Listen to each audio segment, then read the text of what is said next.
new jobs.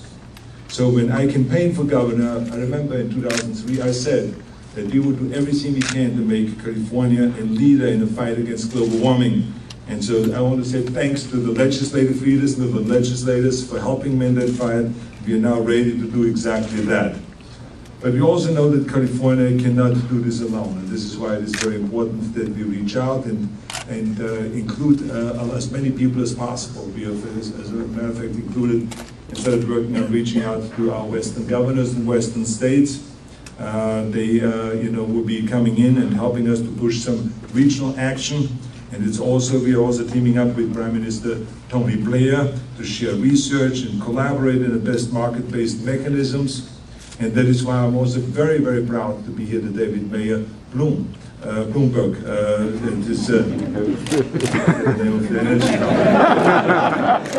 To be here today with Mayor Bloomberg and other environmental warriors. He is a terrific environmental warrior, of course, and has been working on this for a long time. He's a great believer that we can do both, protect the environment and also protect our economy.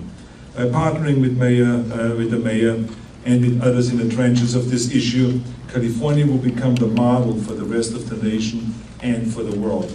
And that is something I think that we all in California can be very proud of, because California is number one in a lot of things. I mean, think about it. If it's stem cell research, we are number one in job creation, revenue creation.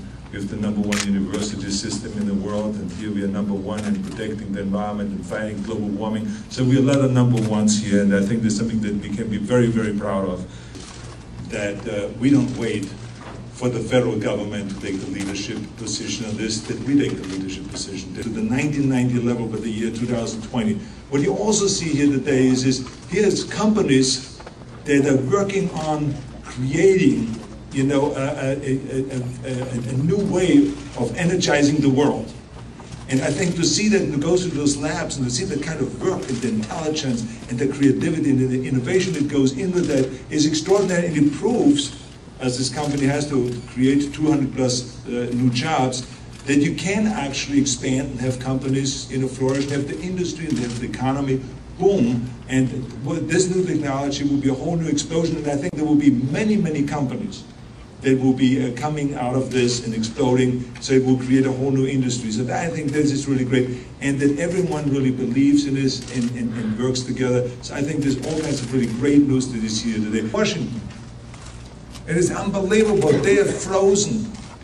They can't do anything in Washington because it's Democrats against Republicans and Republicans against Democrats, rather than let us solve the problems of this country. I think there's a tie-in here, because there are people all over America who are trying to use, in some cases, a junk science, and in other cases, a ideologically based opposition to sound and ethical science. We see it in the case of global warming and controlling greenhouse gases, a tremendous opposition, mindless in my opinion, and quite dangerous.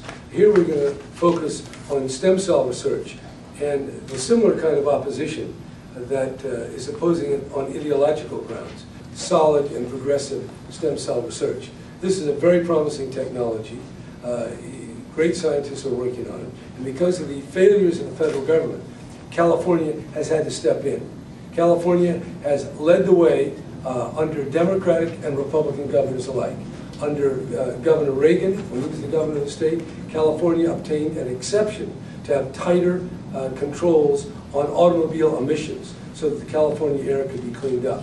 Under Governor Davis and Governor Schwarzenegger, California has passed bills to control gases that produce global warming in the face of an utter failure on the part of the Washington government, particularly under President Bush. And now under stem cells, California, under Proposition 71 and other legislative enactments, is taking up the responsibility to pioneer this technology.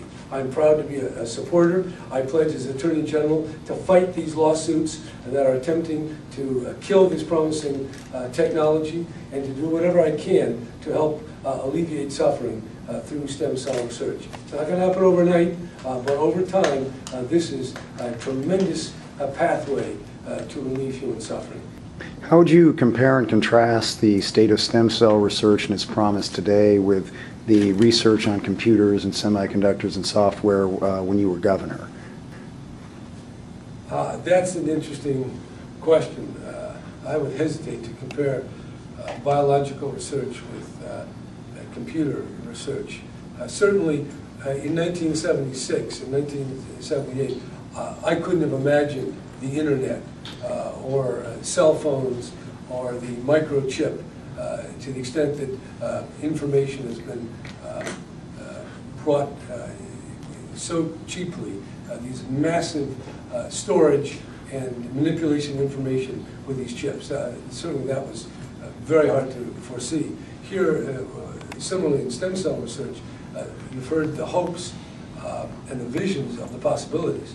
Now, whether that's in 5 years or 10 years or longer, I can't say. But we do know that California became the center of worldwide chip technology in Silicon Valley. And with the effort in stem cell research, there is that analogous possibility in both San Diego and the Bay Area if the best researchers are attracted to the state, because they certainly aren't being attracted to the federally financed laboratories. And how would you use your office as Attorney General to promote that? I see the Attorney General very actively involved in regulatory matters, in advocacy before the federal government. This is still a very live issue before Congress. And as the Attorney General of California, I would have weight and the ability to influence Congress and other Attorney Generals to advance the cause at the political level in Washington.